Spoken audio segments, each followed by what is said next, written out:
Hi, I'm Rick Harpenell, inventor of the LintAlert. Let me introduce you to Laddie. Laddie's our dryer demonstration instrument.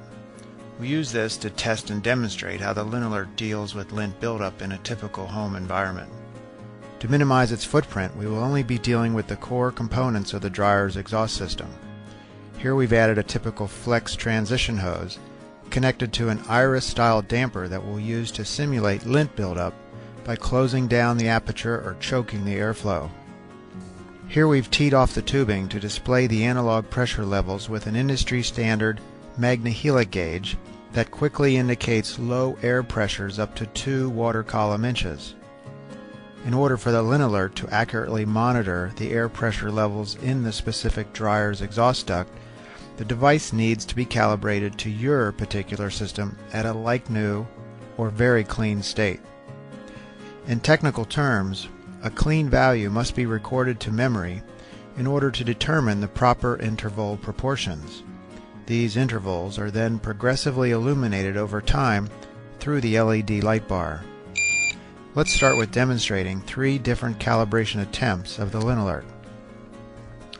First, I'll show that the LintAlert will not allow calibration if the dryer is off.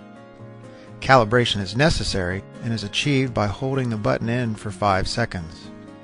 In this case, since the dryer is not running, the LED light bar displays LEDs 1 and 2, which indicate no pressure found, and will not allow a calibration.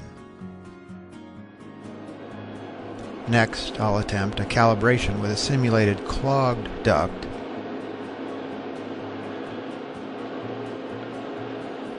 and in this case the LED light bar displays LEDs 4 and 5, which indicate excessive back pressure found and will not allow a calibration. In this final effort, we'll attempt a calibration with a typical or likely home environment.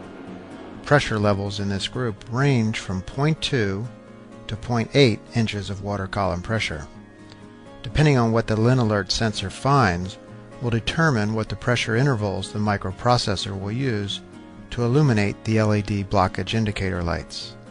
The lower the initial clean value pressure found, the larger the intervals, and on the flip side, the higher initial clean value pressure found, the smaller the intervals.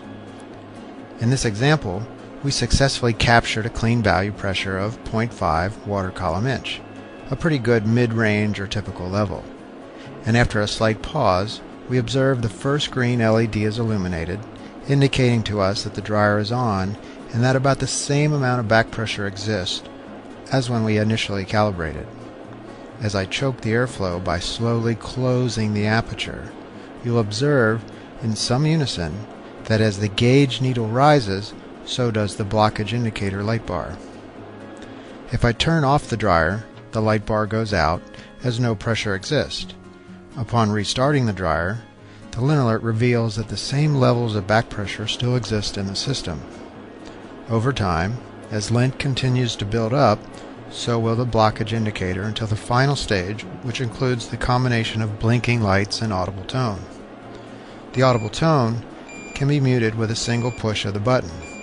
The blinking will remain as a reminder to assess the cause of the severe back pressure found. Once the back pressure has been relieved, most likely accomplished by cleaning out the exhaust conduit or termination hood, the LintAlert can be recalibrated. If the alarm state was accidental, perhaps the kids were interfering with the termination hood, simply power cycle the LintAlert.